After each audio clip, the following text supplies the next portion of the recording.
Good evening, everyone, and thank you for coming to our second Listen and Learn session hosted by Ipsy Can I Share. This evening, we will have two different elected official titles being explained. What are their job duties? The first session that we're going to have is jointly presented by Youseff Rabhi and Jewell Jones, and they will be describing what is the job of a Michigan State House rep. So after they conclude with the House rep, we will have a short intermission. Then we will go on to what is the job of the Washtenaw County Commissioners. So let me turn it over. Thank you all for coming, listening, and learning. Welcome, Youssef, if you would like to say who you are and then turn it over to you, and then we'll get started. Thank you. Awesome. Well, thank you so much, Gail, for inviting both of us to be on this very important conversation. As we expand knowledge and opportunities out into the community, this is really, I think, a very important conversation to have this evening. So my name is Youseff Rabhi, and I served as the state representative for the 53rd District for 6 years. And during that time, I served for 4 years in a position called the Democratic Floor Leader. I'll go into what that means and sort of some of the job responsibilities. But the short version is I was elected by my colleagues like Representative Jones and others to serve in a leadership capacity and help to guide the caucus through the last 4 years. Before that, I served as a Washtenaw County Commissioner for 6 years, including 2 years as chair of the board. I was 2 years vice chair, 2 years chair of the working session. I'll explain what all those mean during that session as well. And as of January 1st, I was actually sworn, I ran for office again in local government, ran for county government, and was sworn back in to my old county commission seat at the Washtenaw County Board of Commissioners. So Washtenaw County for 6 years, State House of Representatives for 6 years, and just started again another term in Washtenaw County government. So in addition to that, just so that everybody knows, my day job that I just started is that I am the legislative director for the Michigan Nurses Association, which is one of the largest healthcare unions in the state of Michigan. I'm advocating for nurses, for patient care, all kinds of good stuff, healthcare related. So I'm excited to start that job. But today we're talking about our local government positions, and I'm very, very honored to be joined by my former colleague and always friend, my brother, Representative Jewell Jones. We've been through a lot together. We've been through many times together, and I'm excited for you to introduce yourself and for what you have next. So I'll turn it over to you. All right. Well, good evening, everyone. I'm super delighted to be here. Thanks, Youssef. Still my floor leader. And thanks, Gail, too, for having us on this evening. My name is Jewell Jones. I'm from the great city of Inkster. I'm actually a Wayne County resident, but I always enjoy hanging out in Washtenaw County, especially anytime I get to be right here next to my brother, Youssef. But see, I was in the state legislature for 6 years also. And before that, I was on the city council out in Inkster for just a year. It's been a wonderful ride. It's been a great roller coaster. I actually just opened up my consultant firm. So that's what I'm doing now, providing different strategic guidance to organizations, cities, and individuals on just business related initiatives and government related initiatives. Definitely happy to be here as always. This is how I cut my teeth back in the day. A lot of community meetings, always getting in front of people. And so this is something I always enjoy doing. So I'm looking forward to the conversation we're going to have tonight. Back to you, Gail. I think it's noteworthy that Representative Jones, you were the youngest representative, at least in the modern era, in the state legislature. Probably worth mentioning that, right? Yeah. I do happen to have the title of being the youngest rep. Still, even in my old age now, And so I'm waiting for the next young person. I think they had to be 21 in 5 months. And I'll be supportive of them when they run for office. And so I do happen to carry that title still. I had to give me a belt. That's right. And I believe in the state of Michigan, if I'm not mistaken, 21 is the cutoff. So you were 5 months past that, which is pretty impressive to be so young and to have achieved so much. Oh yeah, we had a great village, a wonderful support system, and so I think it's just important, as a young person, to exhaust all opportunities. And so when the opportunity came, it's actually a very crazy story. Other people made the decision for me, but we were willing and ready to get to work, and so I was definitely excited to be there, to be in service. Especially, I'm not sure you all familiar with Inkster, but we haven't had a representative in our district from my hometown since the '60s. And so it was definitely it was a great time to be there. We got a lot of great work done, and so just looking forward to what we continue doing together. That's great. Thank you. So I thought you were also pretty young, Youseff, when you started your career in politics. So how old were you? When I started in the county board, when I first filed to run for office, I was also 21 years old. This was back in 2010. And by the time I got sworn in, I was 22. And I believe I was close to the youngest or the youngest in Washtenaw County history to be sworn in at the time. And I don't believe that there has been a younger person so far. So it's been a long time. But the other thing I want to say about my election really quickly is my first election was decided by a single vote. And so in talking about the importance of elections, I always like to mention that, because I would not be here with you today, 12 years later, if it wasn't for everybody, who voted, taking that election seriously and going and casting their ballot. And again, like, I won that election by a single vote. There was a recount, and I ended up doubling my margin of victory and picking up another vote in the recount. So ended up, the final official result was that I won by 2 votes, but on election day, it was a 1-vote victory. So it was a nail biter of an election for sure. Thank you. So I'm going to turn this over to Youseff and also Jewell, and you will explain to us that have no idea, what does that job description look like? What are those duties in the state of Michigan House of Representatives?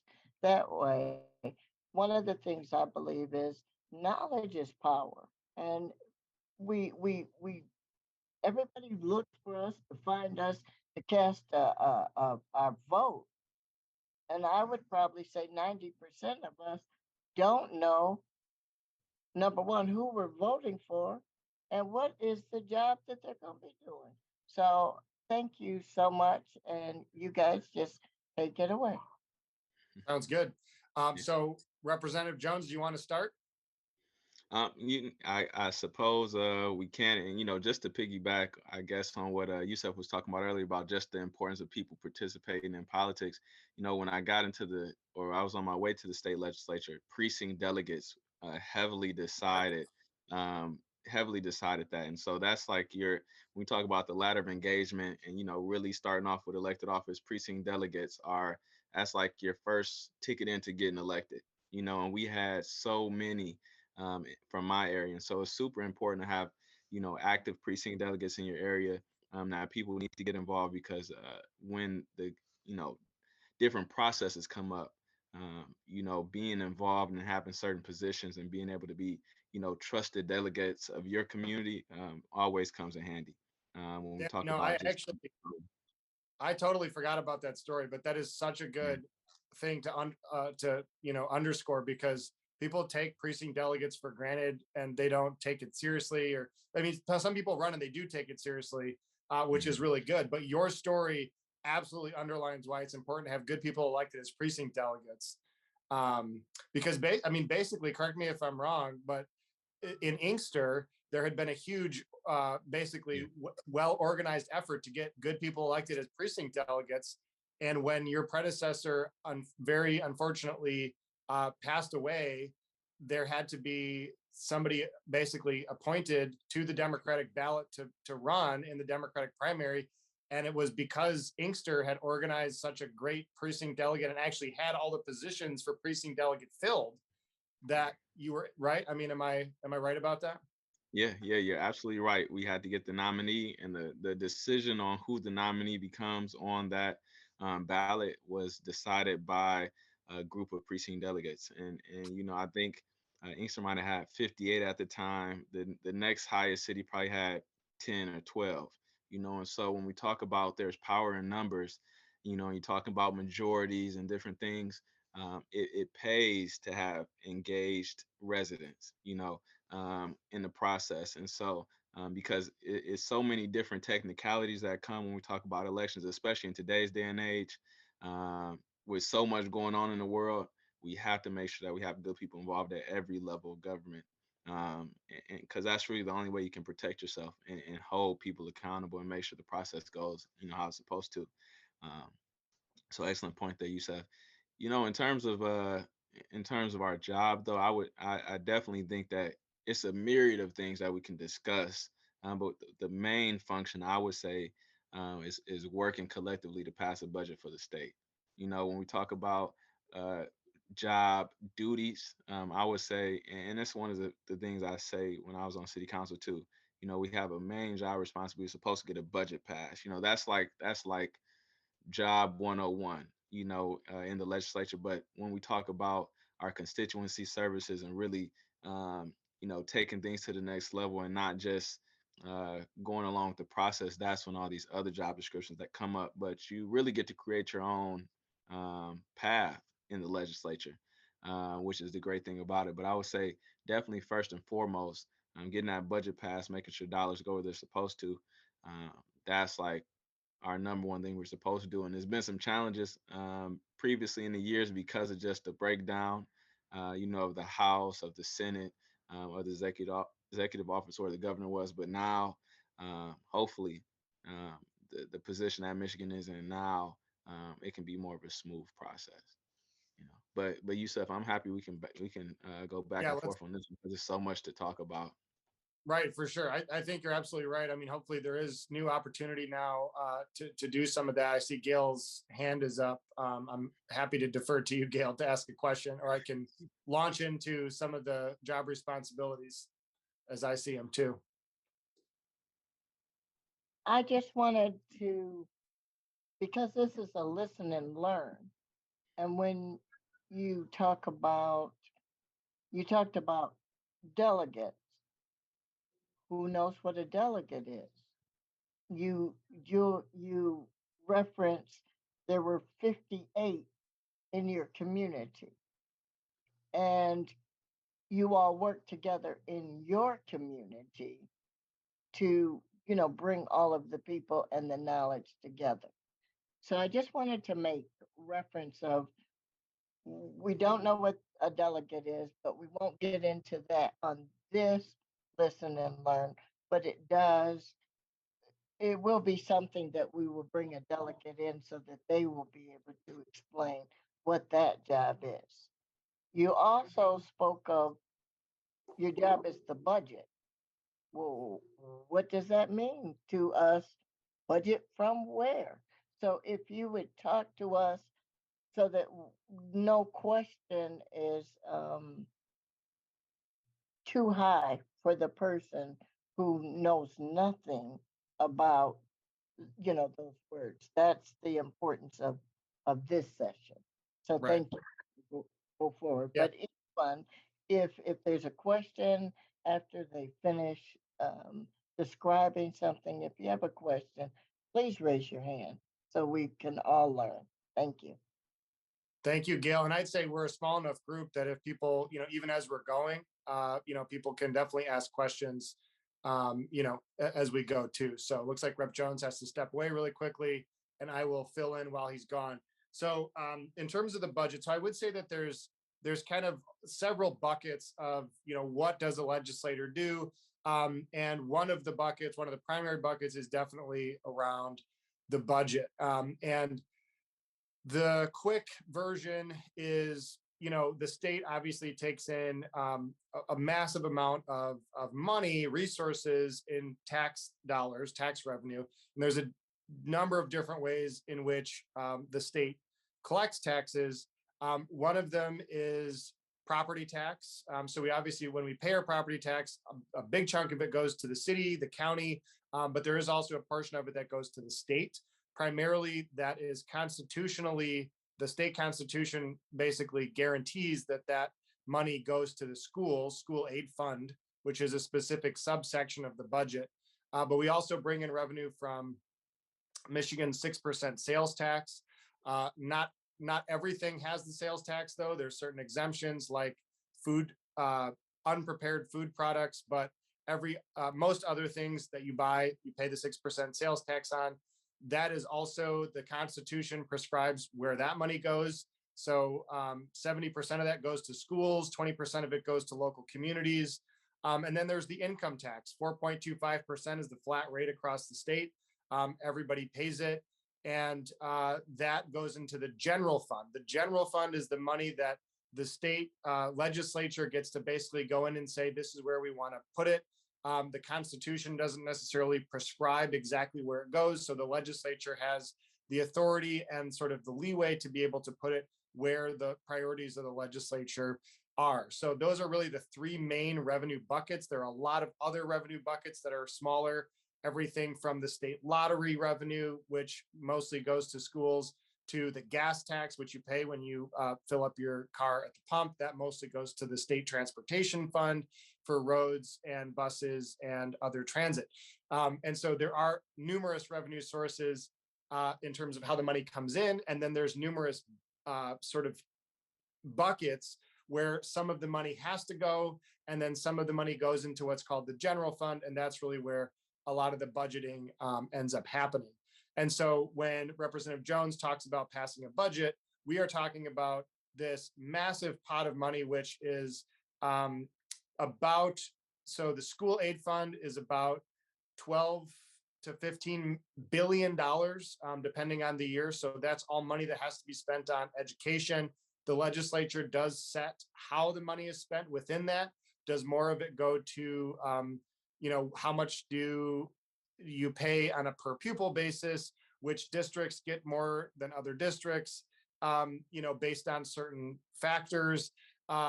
Do charter schools get the same that regular schools do? Do cyber charter? So there's a huge amount of policy that goes into that, but that 12 to 15 million dollars is stuck with, or not stuck, that's the wrong way to frame it, but that has to be used on education. And so then you have the general fund, which is about the same size as the school aid fund, 15, 17 billion dollars, 20 billion some years. It all depends on each year how much revenue you take in from each of those sources, but about, between probably about 12 and 17 billion dollars in the general fund. So there's that chunk of money. And then there's also money that the state brings in from the federal government to fund programs like Healthy Michigan. So Medicaid programming, and that is basically funded from money that the state brings in from the federal government. And between Medicaid and Medicare programming, it is about $25 billion. So all in all, you're looking at a budget of about $50 to $55 billion, including general fund, school aid fund, federal dollars. And those all, at the end of the day, even if it's federal money, even if it's constitutionally guaranteed for a certain pot, the legislature still has to go in and say, this is where the money is going to go. And the way that works out in the end is the budget process starts with the governor announcing her version of the budget. It then goes to the legislative committees. And so a committee is a subgroup of the full legislature that is appointed to basically discuss a very specific topic. And the Appropriations Committee is the largest of all the committees, and they're the ones that make the decisions around how the money is spent. Once they put out a budget, the Appropriations Committee gets together, they make a decision. We're going to, put out a budget that's going to say this. And then they submit it to the full House of Representatives. There's 110 representatives from all over the state.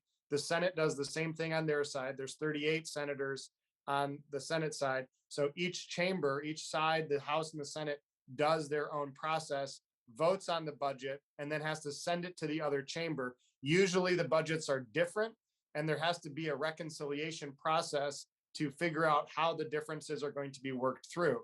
Once the differences are worked through, both chambers vote on it and approve it, send it to the governor's desk. And at that point, the governor has a unique ability that only applies in the case of the state budget, doesn't apply with policy bills, but she is able to do what's called a line item veto, meaning that she can go through the budget line by line and cross out things she doesn't like. She doesn't have to veto the whole budget. She can do individual items. So if there's a line item in there that's pork barrel spending that somebody put in that they wanted to, I don't know, put a cell tower in their backyard or something like that, she could go in and say, nope, that's not funded, and she can cross it out. And then once she goes through that process, and then the budget basically becomes the law of the land. And one other quick note, and I see that there's questions popping up, is that how the state budget goes in what's called a fiscal year that starts on October 1st and it goes until September 30th of the next year. So it's kind of a weird timing. It doesn't follow the calendar year. It follows that kind of October to September timeline. So usually the budget process that I just described starts in February and goes through June, and sometimes gets pushed all the way until right up to the deadline in September. But usually we try to get it done June in the June timeline. So I see some questions popping up. There was one in the chat. Let's see, I'm opening it up now. How does federal funding like the ARPA or money for Medicare affect our budget? Yeah, so I described that a little bit in terms of where the money comes in. And so and I'm glad that you mentioned actually ARPA and the IRA as well. And I see Rep. Jones is back, so jump in if you want to add into this. But so those federal dollars will come in similar to how Medicaid and Medicare. Oh, and I see Jamila's hand up again. So they come in similar to Medicare, Medicaid, Medicare dollars. They come in, and then but a lot of the ARPA money and the IRA money, IRS money, IRA money is more discretionary. Like the state legislature has a lot more leeway in terms of what it can do. The federal government said, here's like, 1,000 different ways that the money could be spent. As long as you do it within that 1,000 different ways, then it's fine. And then each legislature around the country goes in and makes those decisions, but it does flow in and it is part of that general budget. And so this time around, in addition to that normal about $50 billion that we have in our budget, we had an additional influx of, I believe it was 20 billion or something like that. So we had like a $70 billion budget total. So we had this huge influx of money that we were able to spend on different programs. But I'm going to call on Jamila, and then unless Representative Jones, did you want to add anything? I was just talking about the overall budget overview. Yeah, no, I think you did. I think you hit the right points. I heard a little bit of it when you talk about just the total budget that we play around with, kind of like how different people can decide on what it is. So I think you did good on that part. And you covered the ARPA question I seen in the chat. So I guess we can go hear from Jamila. So it's often advertised like the money from the lottery goes into the school. How does that? How much of that money? We always have a school funding shortage. It's always teachers always need to get paid more. We always need more textbooks. We always need more money in the schools. If 15 million is coming from the federal government and whatever it's in our constitution, and all the money from the lottery, why don't we ever have enough money? That seems like a lot of money to me for per student. And also the question is, why does it have to be that the per pupil is based on property tax in Michigan? Why isn't it more equitable? Why is there a way we can make it more? Is it possible for the state to make it more equitable? Yeah, I mean, that's that's a huge category of conversation that we could have, and I'm happy to jump into it. Do you want me to start, or do you want to start, Rep Jones, in terms of the answer? Yeah. I mean, all I would say, I know as far as I heard her mention a few different kind of questions. I know with the lottery, that breaks down. I think it gives, if it was equitable, it would almost be like $1,000 per every student. Of course, we know that's not how it happens, and there's some other sources that go ahead and we try to work into that. But I think the most important part of your question was that third one that you asked about. Is there anything we can do? And I'm sure Youssef is going to hit on it. I think it's a lot that we can do, and especially going back to what we talked about earlier, having people that are familiar with this process back directly in the community. It'll be an interesting way to have a stronger local lobbying arm or advocacy arm for different things like this, especially with the current setup of the state. Also, that I think it's a lot that we can do. Is just a lot of these things get political over time, and so but we're in a pretty good spot, I feel like. So of course we know we just started. The first day was just the other day, but I feel like we should be in a good spot to hopefully get some of these things done. Yeah. Yeah, no, that's absolutely right. And so just in terms of some of the nuts and bolts of that too, the first part of the question was around the lottery. So technically well, other than the administrative costs, the profit, so to speak, from the lottery, because the lottery is basically it's public gaming, right?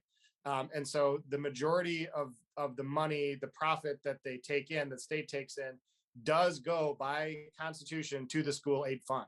So there's a lot of misconception out there, or I guess it's not really misconception, but the conversation is, well, the lottery money isn't really going to schools. If you marked the bills that the lottery was sending to the state, they all go to the school aid fund. But the devil is in the details, because there is a shell game afoot that has been going on for years. And the reality is that under the Snyder administration in particular, but even before Snyder and the Granholm administration, what was happening is the school aid fund was interpreted more broadly than it should have been. So school aid under the Constitution is the money has to be used on education. Well, traditionally that has meant education for K through 12, so our public schools. But that has been more broadly interpreted in recent years to mean not just K through 12 schools, but also our universities and community colleges, which have traditionally been funded from the general fund. And so what was happening for almost a decade is the $1 billion profit was coming in from the lottery into the school aid fund on the front end. And on the back end, there was about $1 billion, sometimes $1.5 billion that was being taken out of the school aid fund to fund or to supplement funding for higher education and community colleges. Not that those are bad things to fund, but the idea that we're basically robbing Peter to pay Paul, right? We're taking money out of one pot and using it on another thing that traditionally we've funded out of the general fund. And so that is, the shell game that happens in Lansing in terms of the money moving around. The other thing that I'll mention in terms of your question regarding per pupil funding and, hey, if there's all this money, why are we still underfunding our schools? Why are schools still going bankrupt? All this stuff. And I think the reality is that even though that sounds like a lot of money, it's really not a lot of money when you spread it all over the state. And the reality is, I think we need to come to terms with the fact that we are under-resourcing our state to a massive degree. And I will just highlight that briefly by telling you guys a quick story. There was in the several decades ago a movement to limit the amount of revenue that the state was able to take in, and basically they set a limit on the total amount of revenue that the state could take in taxes. And it was a very conservative number. It was really limiting state government. And now, decades later, if you look at the numbers of how much we take in, we are $10 billion below that conservative anti-tax level that they set. So we could increase revenue in the state of Michigan by an additional $10 billion and still be under that cap. And so we are underfunding state government, we're underfunding our schools, et cetera, all these other services by a massive degree. When you talk about equity and funding, you're absolutely correct. The reason that we have a statewide property tax, that money doesn't go to the school district in which the property tax is levied for the state school property tax. It goes to the state school aid fund and is redistributed in a more equitable way.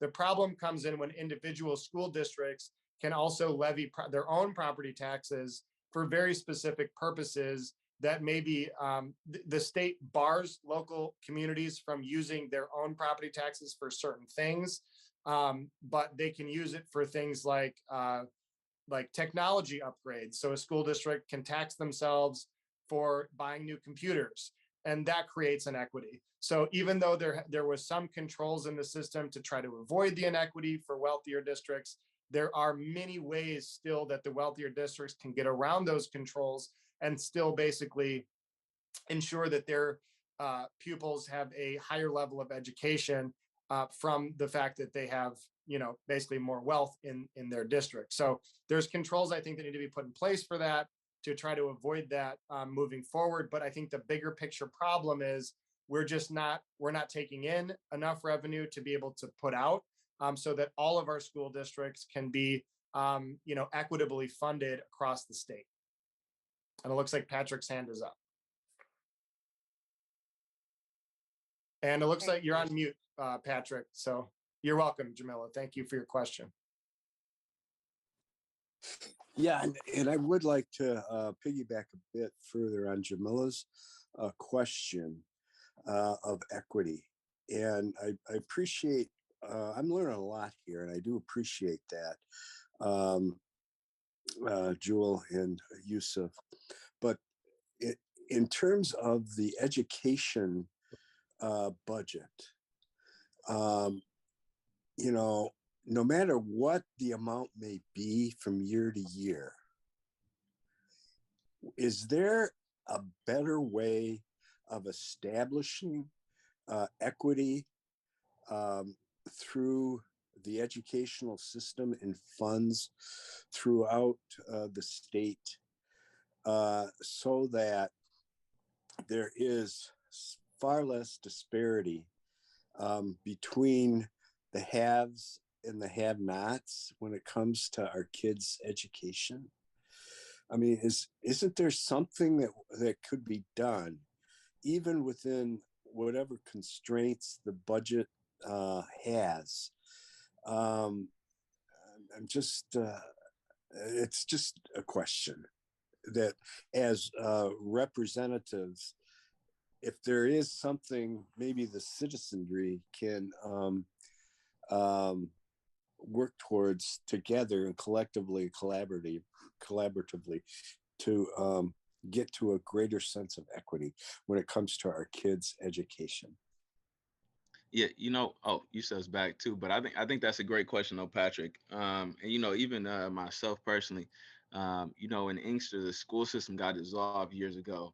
And it happened in Buena Vista, in Saginaw, and a couple other places. Kind of like the first time it had ever happened. And so for a long time, people have always asked, when we're going to get schools back, how could we allow something like this to happen?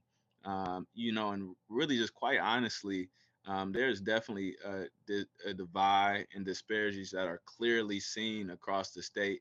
So when we get to the point about, what can we do to push for more equity? What can the citizenry do?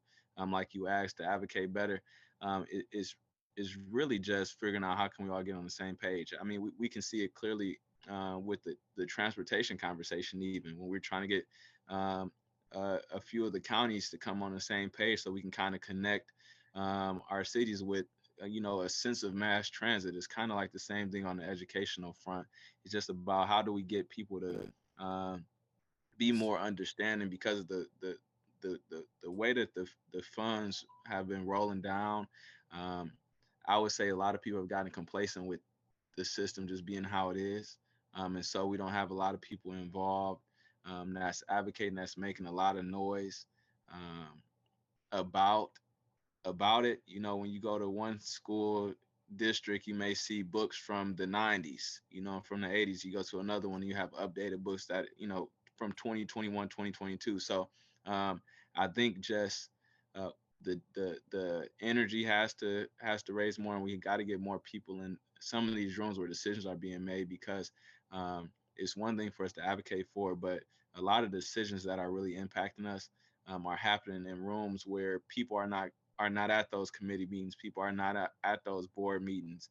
And so I think it's just going to be a matter of us being a little bit more strategic about where are we raising our voices at, and who are we getting in front of, and how are we, you know, communicating the message that we want to have.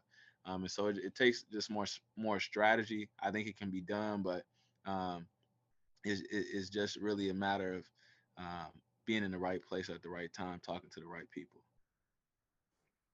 Yep. And just a second. Oh, maybe looks like there's a question that just came on, but just a second, some of the stuff that Joel was just saying. I mean, the other piece of this too, and I'm glad that he brought up the dissolution of the Inkster School District. I mean, that to me is, and I'm just going to say, I think it's criminal what happened, what the state did there. In Inkster, Muskegon Heights was another place. I mean, taking school districts away from an entire community is criminal. That is a criminal activity, and it was done using the auspices of you know, oh, the school district couldn't get its budget together, it couldn't get this, it couldn't get that. But the reality is, and this bleeds into probably the second bucket that we should talk about in terms of the job of the legislator, because it is a big part of it is the budget. And we've talked about a lot of the inequities and stuff on the budget side, but part of the problem too is on the policy side. And again, this gets back to what happened when Rick Snyder came into office. And this isn't, you know, supposed to be partisan, and I'm not going to be partisan, but there is history that we need to reckon with. And that is that when Rick Snyder came into office, he used a philosophy of, you know, basically that governments, that school districts, et cetera, should be run like a business, and that privatization was not only okay, but it was encouraged. And when you run a government like a business, when you privatize, when you take and you start selling off public services, you start selling off public buildings, and you start changing the mentality from this is going to be a public asset run by elected people who are elected by the public to run a school district. And instead of doing that, we're going to do, for example, a charter school, or we're going to privatize education. We're going to take that away out of the control of a democratic process and put it in the hands of a for-profit education industry. That's when you start to lose, and then it becomes a spiral. And we're seeing this happen in Ypsilanti, for Ypsilanti public schools. The more charter schools that pop up, and then it becomes, you know, those pupils are coming out of the public schools, and those dollars. So, and this gets into the budgeting part of it. When we were talking about the school aid budget, there's what's called a per pupil allocation, which means the state calculates for each district and each charter school area a dollar amount on each, basically for each kid that walks into that school. And so for every child that goes to a charter school, that money goes to the charter school and is taken out of the public school district. Now, a lot of times what happens is those charter schools will count the kids on count day, and then they'll get expelled, suspended, whatever. They'll go back to the public school. The public school has to take them in, but doesn't get the money. The charter school still gets the money, but they don't have to teach the kid. And then it becomes, because the charter schools are private, they're making money off of that. And it sort of becomes this, you know, commodification of education. And that really is, I think, the evilness. So that becomes a policy question. What are we doing about holding charter schools accountable? What are we doing about emergency manager laws that have allowed the state government to step in and remove democratic institutions like school districts or city councils away from the people, which are happening in places like Inkster and Muskegon Heights, which are majority Black communities. And it becomes a part of the racialized institution of criminal activity, I think, on the part of the state when it comes to communities of color, Black communities in particular across the state.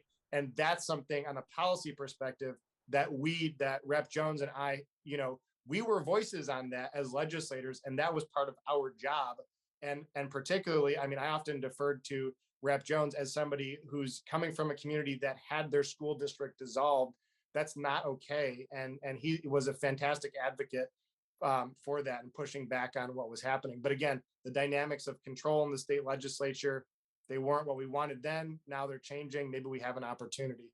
But the question that just popped into the chat, I'm going to let you take that one, Rep. Jones, because I think you're the best to answer that. Yeah, and I think that's from Cheryl. She's asking, where should we raise our voices? And the places I would say first, when I first got in politics, I always used to hear that all politics is local. So some of those school board meetings with the superintendent, stuff like that, I think that's definitely a good place to start, only because and city council meetings, these different things.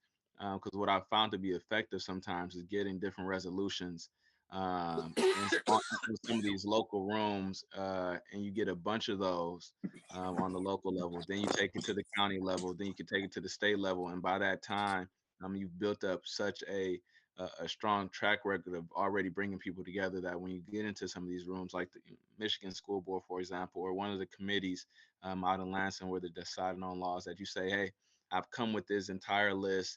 All these people are in support of it. So you're right there. You got residents and constituents of everyone across the state really at that point in time. And so you're really not just walking in as an individual, but you're really walking in as your own representative, of people on behalf of that issue. And so I would say that it should start wherever decisions are being made in your neighborhood or in your local city, and then just keep going beyond that, and even if you don't think that it's relevant, to go speak at, it could be a chamber of commerce meeting, it could be a park and recreation board meeting, all these different places, wherever you can find supporters at and allies, because in some form or fashion, especially when we're talking about education, a lot of these people play into you know the role of education, because our young people are going to be at the rec buildings, our young people are going to be at the different parks sometimes, especially with this business credit class that are going on in schools now. The Chamber of Commerce has to get involved, from the business aspect. So it's a lot of different people that can be pivotal in us saying, hey, we have all these supporters, we want to see these decisions being done and being made, and this is what we want to see. And who is we? We is all these people right here on this list that we have supporters from. We have resolutions from different cities, from different counties. So I say definitely start local, get in as many rooms as you can. So by the time that you go to a meeting where people are deciding on the state level, we're talking about actually crafting the legislation or the laws or the policies for the state, that you can almost write your own ticket there because you've already built up that support in that movement. Yeah, and I think if I could just build off of that, I mean, there's somewhat getting back to the job of a state representative. All the stuff that you're talking about, Jewell, is also in many ways part of the job that we have. So when you're talking about how do you advocate, how do you get out, how do you push these things? Well, part of the job of a state representative is to listen to our constituents. So I don't know, Rep. Jones, if you want to talk about some of the constituent engagement that you and I have done, whether it's town halls or coffee hours. And then I think maybe we should talk about too constituent services, because a huge part of what our offices do, and when I say our offices, most state representatives have the state representative and then two staffers that work in their office. And most of what they're seeing on a day-to-day basis, helping constituents with day-to-day things. So do you want to talk about some of that? Yeah, we can get into that. I know Ms. Gail raised her hand, so I don't know if she has anything right now, but definitely that's a good segue.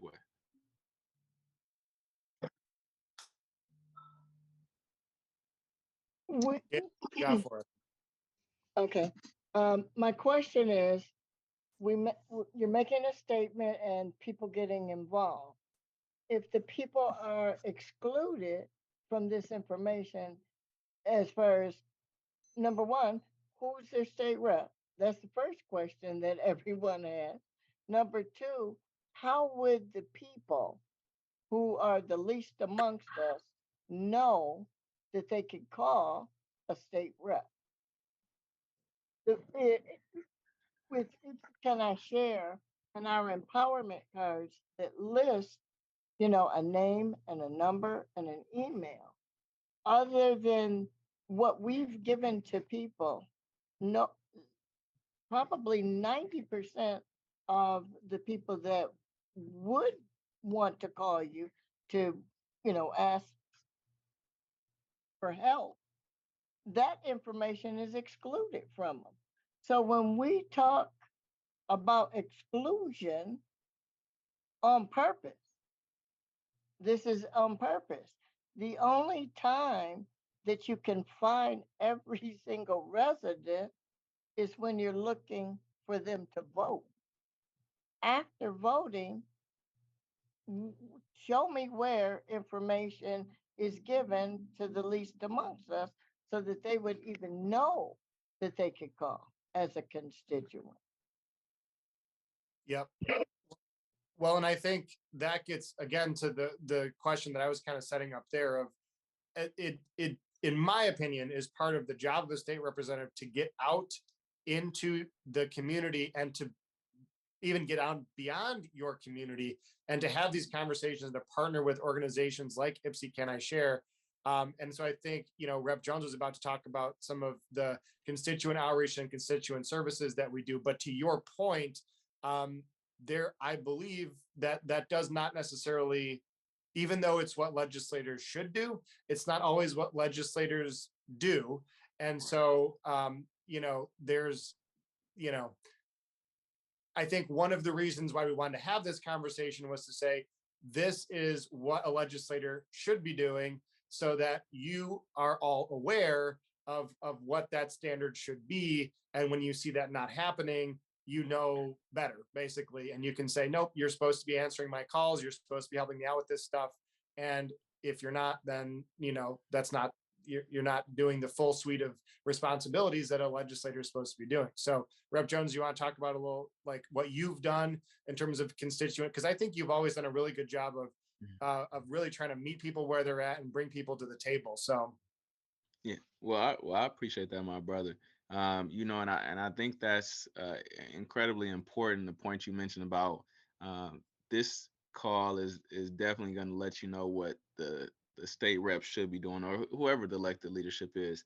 Because a lot of people may get in a position and just really do exactly what the job asks for, but really, and I used to joke around about it. I used to say I have 90,000 bosses.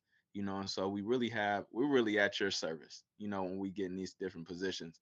And so, I encourage people all the time, even if you don't know who it is that represents you, reach out to us or we get you connected to the proper person, because we want to make sure people are comfortable talking to the people that are working for them in these different rooms, because we actually become a trustee of the public. And so we want to make sure that people can actually place good trust and faith in the person that is supposed to be representing on their behalf.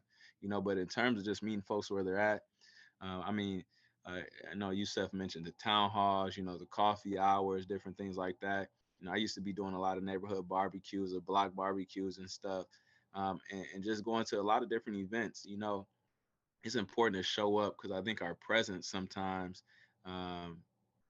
in itself, and allowing the opportunity for dialogue with people that we represent, that's kind of what gets the answers to a lot of questions. Because we deal with a lot of stuff on a daily basis, make a lot of different decisions on a daily basis, and we don't know everything ourselves. So the only way that we can really get through the job is by learning the people that we represent, quite frankly.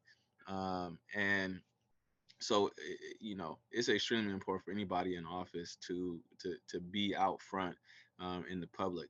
And that's one thing that I always encourage residents, just to hold people accountable, make sure that they're coming out. I think that a lot of times, with name recognition and familiarity in the community, and plenty of money, or different kinds of influence, is sometimes tricky to get people out of office, especially if voter turnout isn't major. But that's once again why it's important to get engaged citizens in the process. so you can actually carry some weight when you're talking to people out, because we do have some people that are in office that they could care less about the people they represent. In a situation like that, it's important for us to make sure that we can remind them that the power does rest with the people. But it's so many different ways to get engaged. And Youseff, I like what you said about it goes beyond being in your district. We've done stuff across the state, I think in our caucus, and across the country, partnering up with different organizations. So being a representative means that yes, you have your specific district, but you really do work for everyone across the state. Um, and that's getting back to Patrick's question about equity, and education.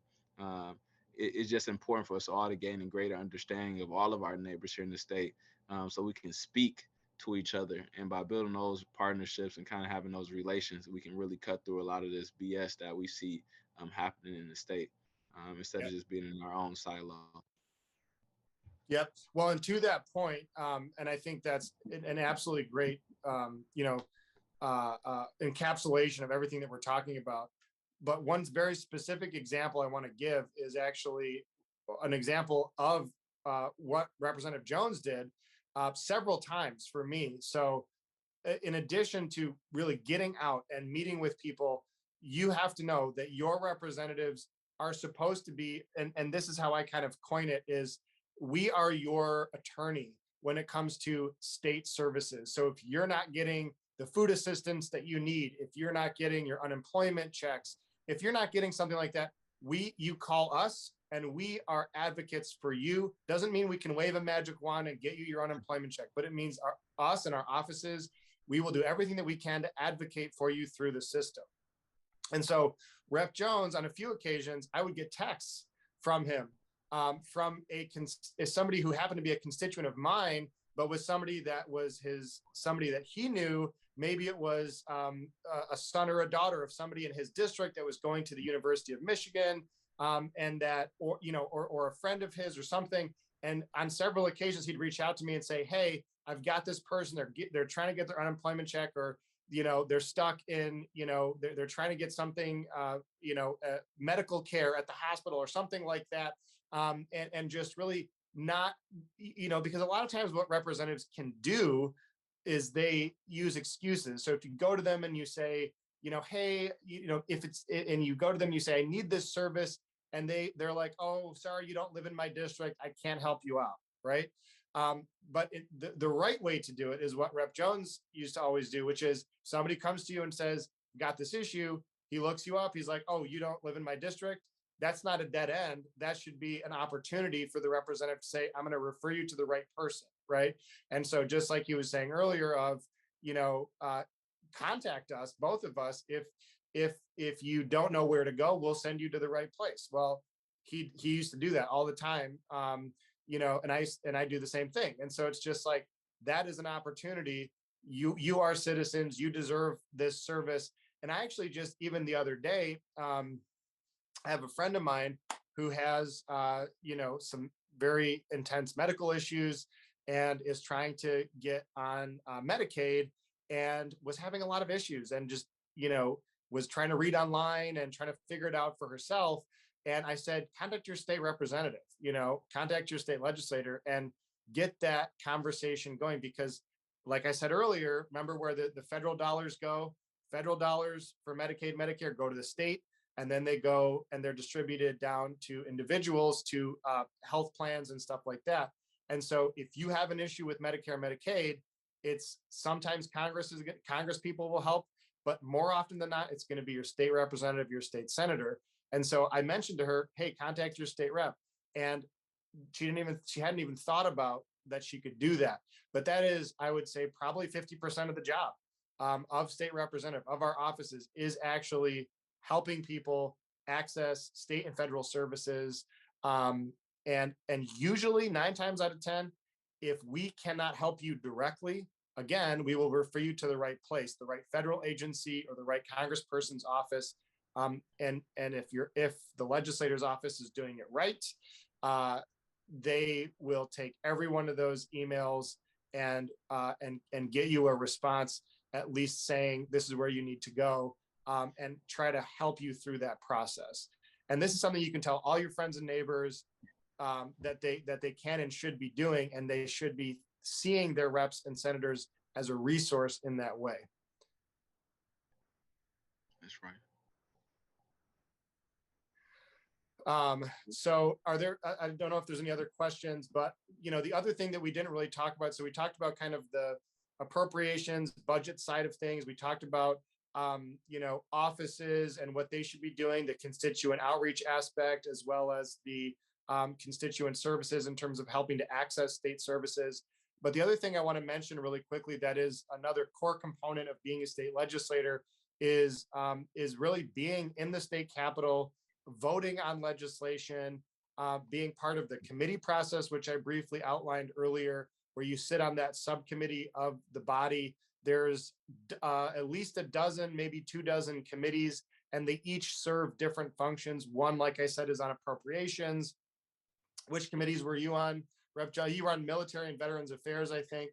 Yeah, I did more policy committees, reg reform, military and veterans, did some communication technology back in the day when that's what we had. So you got the policy side, you got the appropriation side. So right. And so those committees, that's where the bills that are introduced. So just to give you a quick version of how the how the process works. If you come up with an idea as a legislator, you put a bill together, you draft the bill, and you introduce what's called a blue back, which is literally a stack of papers with a blue sheet on the back. You sign your name at the top, and all of your colleagues that support the idea of the bill that you're introducing co-sign it. You introduce it at the clerk's office. It gets what's called read for a first time. And in order for a bill to pass, it has to be read 3 times. So it's read for a first time. And that literally means the clerk standing up there and saying, Representative Rabhi introduces House Bill, blah, blah, blah, that does the following things. And then they will refer the bill to a committee. The committee will review the bill, make amendments to it, vote on it. And once they vote on it, it goes back to the floor for a second reading. On second reading, it can be amended again. Sometimes it is, sometimes it isn't. And then it moves on to third reading. And on third reading, that's when you vote. And I would say that probably of all the responsibilities of a state legislator, this is like one of the most important things that you can do is sit in your chair and press the green or the red button. Do you agree with this bill? Do you not agree with this bill? Do you want to talk a little bit more about some of that, Rep. Jones? Because I think we didn't talk too much about the policy side and the voting side. yeah, and I think that's that's a great point, because it's at the end of the day, only the state rep can press the button. Nobody else is even allowed to sit in the chair. And so it really should weigh on the representative. How important it is that they're really an ambassador of that district, or of that of those people in that area, because you have to make the decision. And Youseff brings a great point that that's one of the most important things we can do, because that's what you're sent there for, is to weigh in on state politics, to help craft these laws that's there for the state. In the process he broke down, I hope everyone caught on to it. It starts with the idea that we could come up with, or we can get it from someone in the community, of course. I have plenty of times that people come up and they just have an idea, and we say, okay, let's figure this out. And once we take that idea, I have known people to draft their own blue backs, but typically we have some legislative attorneys, I would say, called the LSB, the Legislative Service Bureau. And once we give them the idea, we can give them as much details as we like, but they kind of go through all the laws in the state that's already there, and they give us a draft back, which is the blue back that Youseff is talking about, that basically creates the law or amends the law that we're looking to do. And once we submit that, like he said, for the first reading, it goes to the committees. Now, these subcommittees that he's talking about, he said it was about a dozen or so there. That's basically like the small work groups. And you basically get it split per party. So you'll get a handful of Republicans on there, a handful of Democrats. Typically, the party that's in power has, a member or 2 extra than the other party, because this is just how they want to make sure that they can, whoever's in power wants to make sure they can control basically the flow of bills out of different committees. And so once you make it through that process and goes back out to the floor and it gets amended or not, and then it gets read, and if it passes in the House, then that bill, we'll hand it over to the Senate. The Senate will decide on it. Either they'll amend it or change anything, or let's say it's good. Then they'll send that to the governor's office. And then the governor there has to veto it or pass it. And so in that process, if it passes, it becomes a law, essentially. And there's different timelines on how quickly it can become law, or if she vetoes it and sends it back, veto it and it'll be over, or um, can send it back. And it's the same process there in the Senate. If they have a bill that passes through in the Senate chambers, they give it to us because both chambers have to look at it, have to weigh on it, and vote on it. And typically, what you see pass in one chamber, um, if one party is in control, typically it'll pass through the other one.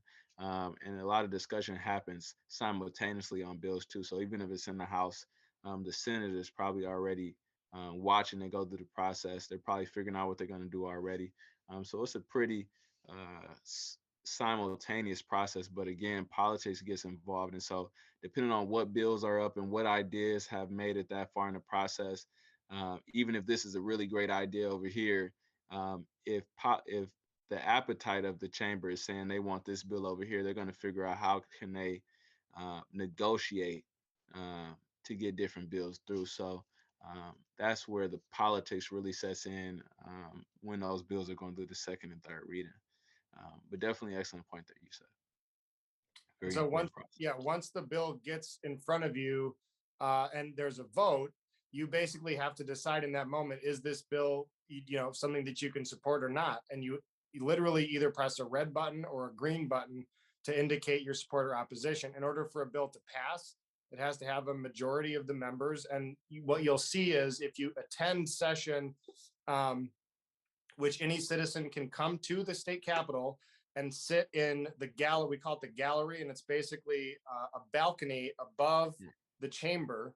And just symbolically, when they built the Capitol, that's supposed to mean and indicate exactly visually what it looks like, which is the citizens who are there to watch and make sure their legislators are working are above the legislators and not the other way around.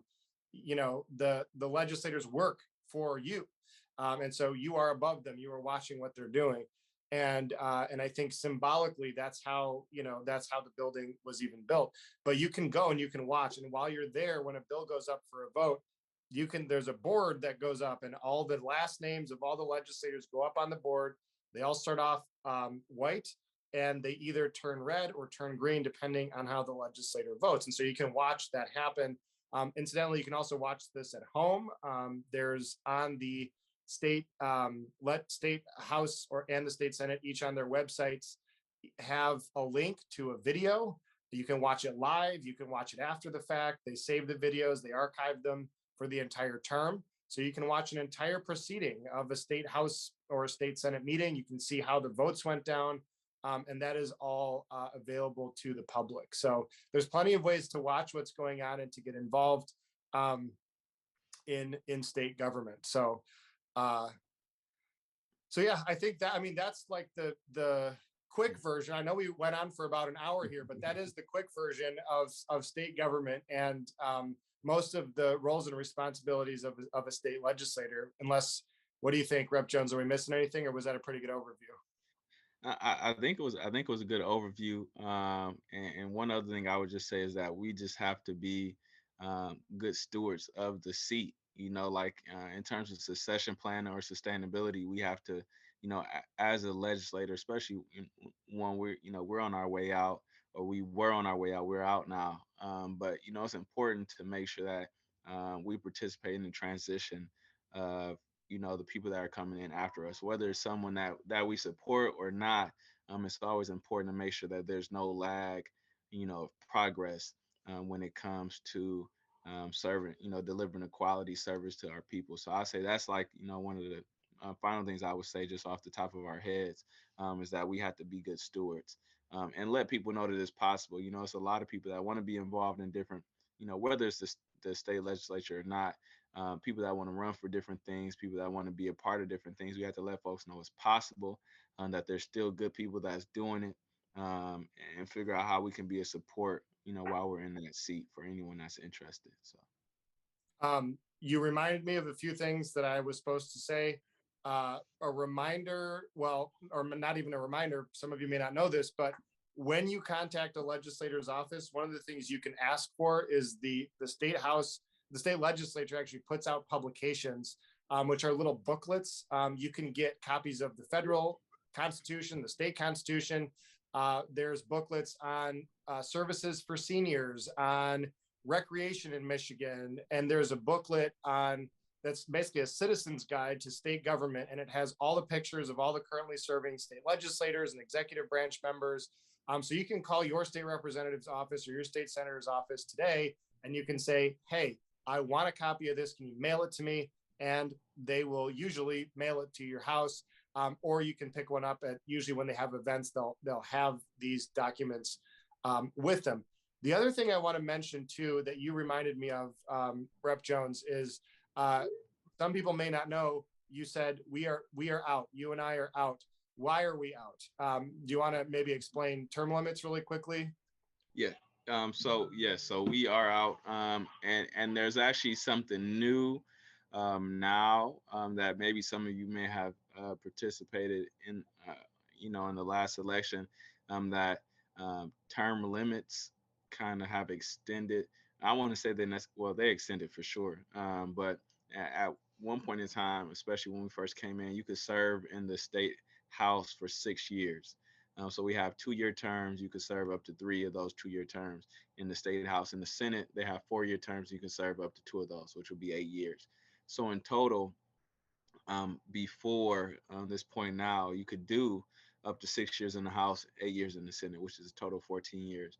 Now, under this new directive that we have, you can serve up to 12 years in either the House or the chamber, or a mix of both of them. And so for me and Youseff, though, we're at our 6-year mark under the term limits. And so that's why we have transitioned out of office by term limits.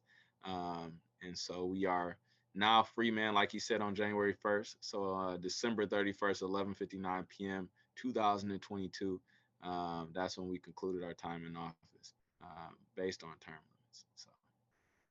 Yeah, exactly. And technically, to answer the questions that I'm sure are brewing in your minds, technically both he and I are eligible to run in the future for another 6 years. The problem is that we both, because our last term, 2021, 2022, we ran and we were under the old system. And because this election, as of the filing deadline for the election that just happened, the law had not changed. And so on this ballot was the constitutional amendment that the citizens voted on to make the change that Rep. Jones just talked about, to extend it to 12 years. So had that change happened 2 years ago, both he and I would have been able to run again for our seats for another 6 years. But because that change happened at the same time that we would have had to file, we were ineligible to file for re-election because the ballot measure had not passed at the time that the filing deadline elapsed. And so that's why we were, we kind of got in that gap area, I guess you could say, in terms of the transition. So neither of us were able to file for re-election to the state house. But I see Gail is raising her hand. So just wanted to make sure we explained all that, though, before we moved on to the next topic. Couple questions.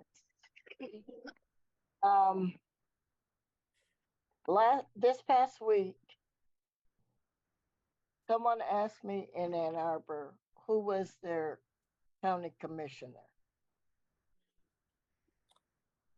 It took me an hour and a half to find out that information.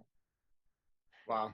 I went to the Secretary of State's website and I was looking for something simple, to find out, how do I find out, just how do I find out? Left the Secretary of State, went to the local county clerk's office, Washington County clerk's office. Then they showed we were going through it together, and I'm texting what I see on my phone screen. They're looking on a laptop. I don't know what button to. An hour and a half. From my perspective, that's what I call exclusion. So there is no link that is simple for anybody in this state to be able to know who are your elected officials, where's their contact information.